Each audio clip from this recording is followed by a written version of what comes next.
alisema ukishakuwa mbunge unapigania wananchi, ukishakuwa mbunge unapigania haki, utatengenezewa kila aina ya hila, kwa sababu hao wezi, kwa sababu hao wafisadi hao watakutengenezea kila aina ya hila.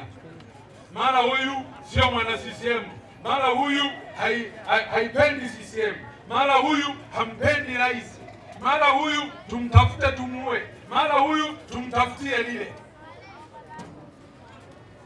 Mimi niliwaambia ukinitafuta kuniua utakufa tu wewe wakati unajiandaa.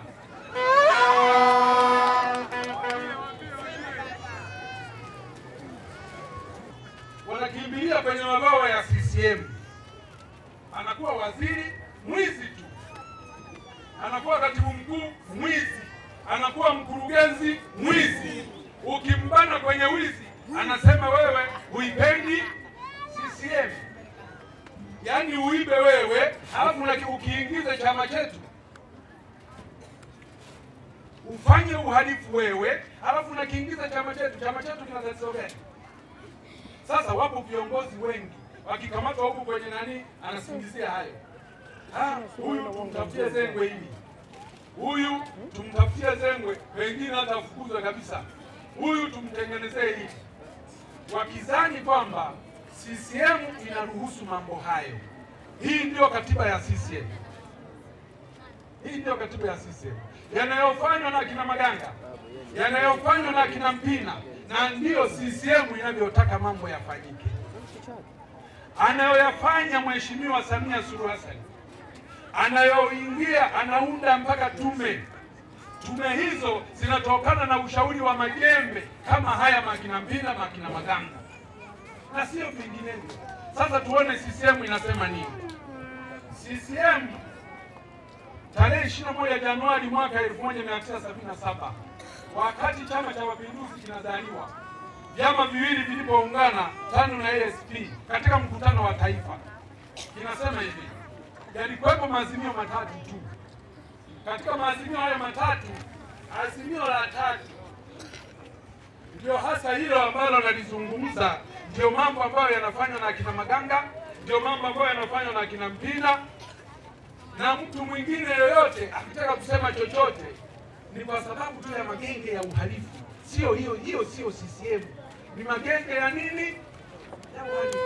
Ndani yaliyojificha kwenye mwambuli wa mingi na mialiko mingi huwa siendi, lakini leo nimekuja hapa Mbogwe, nataka niseme kabisa na nikiri kwenu kwamba mbunge wenu ninampenda, ni kijana mzuri kweli, mtafakazi, na ndio wabunge ambao mimi naowapenda na ndio naopenda kufanya nao kazi. Unakuwa na kijana kama huyu, ameanza leo na miaka 5 tu, anafanya mambo makubwa, anakuwa msema kweli, anakuwa mpambanaji, anakuwa na hoja nzito na fikirishi ndani ya bunge, anakuwa na hoja nzito na fikirishi ndani ya serikali, anahoji mambo mazito ndani ya bunge. Hawa ndio wabunge tunaowahitaji katika bunge la Jamhuri ya Muungano wa Tanzania, na ndio maana hata mimi Mpina nimekubali mwaliko wake na nimekuja. Vinginevyo mimi huwa siendi kwa wananchi wangu wanaonewa. Kama mpate maendeleo, anasema wananchi wangu wapate maendeleo. Hao ndio wabunge tunaowataka wa Jamhuri ya Muungano wa Tanzania. Si unapeleka mbunge kule wakwenda kukaa mpiga debe tu, mpambe tu, unakuwa mpambe wa serikali. Mbunge hawezi kuwa mpambe wa serikali. Mbunge hawezi kuwa chawa wa serikali. Mbunge amepewa jukumu lake mahususi katika katiba ya Jamhuri ya Muungano wa Tanzania, ibara ya 63(2), ambapo bunge la Jamhuri ya Muungano wa Tanzania limepewa jukumu na wananchi wa Tanzania ni kuisimamia serikali na kuishauri serikali. Kwa hiyo ni lazima uchague mbunge ambaye ana uwezo wa kuisimamia serikali, mbunge ambaye ana uwezo wa kuishauri serikali, mbunge ambaye akiingia kwenye kutunga sheria, amesema hapa mbunge wenu, akiingia kwenye bunge la kutunga sheria anajua sheria zipi onevu zirekebishwe, sheria zipi ambazo hazijakaa vizuri zikae vizuri. Akiingia kwenye bajeti atapigania bajeti yenu. Akiingia kwenye kulizia mikataba, atalizia mikataba inayowalinda. Akiingia kwenye kusimamia utekelezaji wa miradi ya maendeleo, kama nyinyi wote hapa mmekiri. Mwenyekiti, Mheshimiwa diwani wa eneo hili amezungumza juu ya maendeleo yaliyofanyika kwenye elimu, amezungumza juu ya maendeleo yaliyofanyika kwenye afya, amezungumza juu ya maendeleo yaliyofanyika kwenye miundombinu ya barabara na umeme, amezungumza juu ya maendeleo yaliyofanyika kwenye elimu. Haya yote yameweza kufanyika kwa sababu na mbunge mzuri. Sasa mimi nimekuja hapa mbunge wa jimbo la Kisesa, nina miaka leo, kwa sababu nilitoka chuo kikuu tu nikawa mbunge. Leo na miaka 20 kama mbunge wa jimbo la Kisesa. Wananiamini wana Kisesa kwa sababu ya kazi ambazo nafanya ndani ya jimbo na nje ya jimbo.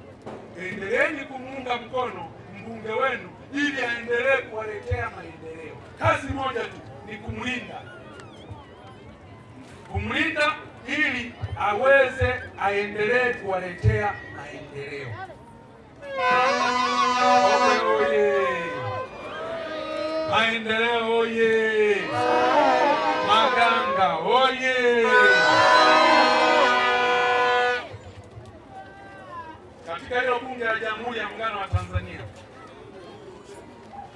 tuko wabunge wengi, lakini kama ninavyosema kwamba mbunge wenu ni miongoni mwa wabunge wazuri sana. Alileta hoja bungeni akisema anaomba wabunge tumuunge mkono wale wezi, mafisadi, wala rushwa na wabadhirifu wa fedha za umma. Wakitokea wamefanya ubadhirifu, wanyongwe. Alileta hoja, wabunge tukaanza kujiorodhesha kumuunga mkono. Mimi nilikuwa mbunge wa 121. Tulishafika wabunge wangapi Mheshimiwa Nicodemus? 168. Kwa hiyo maana yake nini? Maana yake kwamba katika bunge hili la bajeti tunaloenda hili bunge la bajeti, tunaenda kuunga mkono hiyo ili sheria hizo zitengenezwe, kwa sababu hatuwezi kuwa na taifa fedha za umma zinapokusanywa, mapato yanapokusanywa, fedha zinaenda kugawanwa na watu. Kwa hiyo Mheshimiwa Nicodemus Maganga, mimi nakupongeza, nilikuunga mkono kwa kusaini na nathibitisha mbele ya wananchi wako kwamba uko sahihi. Hatuwezi, wananchi hawa wanalipa kodi za serikali, kila mmoja analipa kodi, alafu fedha zinakusanywa zinaenda kutumiwa tu na watu wachache wanajinufaisha. Kodi zinakusanywa zinaishia mfukoni mwa watu, zinagawanwa, wanaenda kufanya matumizi, miradi haikamiliki, fedha zimeibiwa. Halafu wezi hao wanaenda kwenye baraza la madiwani wanapigiwa makofi. Wezi hao wanaenda kwenye bunge wanapigiwa makofi. Lazima tuwe na sheria kali. Zipo nchi ambazo zimetunga sheria kali sana juu ya wabadhirifu wa fedha za umma, ambapo ni kunyongwa tu. Na sisi tukinyonga wawili watatu wataogopa fedha za umma, hawatazichezea wewe. Na watu mambo haya pengine huwa wanadhani kwamba ni mambo ya mchezo. Fedha za umma zile zikitumiwa na mtu, wewe utaenda hospitali hautakuta mganga, utaenda hospitali hautakuta dawa. Wangapi wamekufa kwa kukosa huduma hizo muhimu? Watoto wetu wangapi waliokufa kwa kukosa huduma za afya kwa sababu baadhi ya fedha zinaliwa na mafisadi na wala rushwa? Watoto wangapi walioishiwa damu wakashindwa kufika huduma za uongezaji wa damu ni mbali, akashindwa kufika kwa sababu tumeshindwa kujenga zahanati kila kijiji, kwa sababu baadhi ya wenzetu, baadhi ya watumishi wenzetu, baadhi ya viongozi wenzetu wanakula rushwa na kumaliza fedha za umma. Kama mtu akiua mtu mmoja tu ananyongwa, je, huyu aliyedhulumu wagonjwa, watoto wadogo, akina mama wanataka kujifungua wakafa, yeye kuna shida gani kunyongwa? Kama hoja ya Mheshimiwa Nicodemus Maganga kwamba wahalifu wote watumie sheria. Sasa mna mbunge ambaye anaweza kudiriki kusema hata kauli hizi. wabunge ni wapambe tu, chawa kabisa kabisa, hawezi kusema chochote. Sasa mlimtuma bungeni kwenda kufanya. Wewe ni mwakilishi wa watu, wananchi hawa maskini, wana matatizo makubwa ya wachimbaji wadogo, wana matatizo makubwa katika kilimo, wana matatizo makubwa katika uvuvi, wana matatizo makubwa katika ufugaji, wana matatizo makubwa katika huduma za elimu, afya na maji. Alafu tunamtuma bungeni, anaenda ukaki. Mtawakilishwa na nani? Sasa simepata hii Nzagamba hii, si ndio jamani? Simeipata Nzagamba. Sasa hii Nzagamba hii mnaanza tena ichezewe tena na mtu aichezee. Mimi nawapa hii Nzagamba ilindeni. Haya majembe haya tunahitaji ndani ya bunge tukalikomboe hili taifa. Wengine hapa mlinisikia, nilihutubia hotuba moja, nilianza saa 11 mpaka saa 6 usiku, masaa 7:30. Masaa mangapi? 7:30. Nilianza saa 11 jioni mpaka saa 6:30 usiku, masaa 7:30 na hutubia kwenye changamoto nyingi mbalimbali. Rais wa Jamhuri ya Muungano wa Tanzania aliamua kuunda tume ya maboresho ya kodi, na mimi Luhaga Mpina nikatoa mchango wangu kwa kuandika kurasa 235. Nikahutubia masaa 7:30.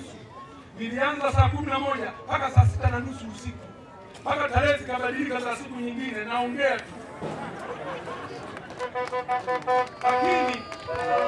Lakini Mheshimiwa Rais kwa nini aliamua kuunda hiyo tume ya maboresho ya kodi?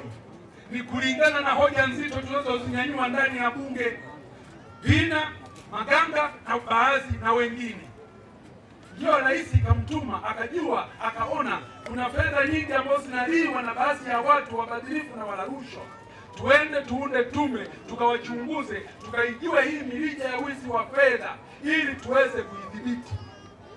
Katika hotuba yangu ile yenye kurasa 235 imebainisha kuna wizi wa fedha za umma zaidi ya trilioni 42 kwa mwaka. Trilioni 42. Ina maana kwamba tukizikomboa zile trilioni 42, Tanzania hii haiwezi kuomba msaada kutoka kwenye nchi yoyote, haiwezi kuomba mkopo kutoka kwenye nchi yoyote. Sasa haya majembe makina Maganga, haya majembe makina Mpina ambayo yanapeleka hoja nzito mpaka serikali inaona mlango wa kutengeneza na mlango wa kuleta mafanikio. Kwa nini leo msiendelee kumjenga kijana wenu, mkampa nguvu aendelee kulitumikia taifa hili? Kwa sababu Maganga sio mbunge wa Mbogwe tu,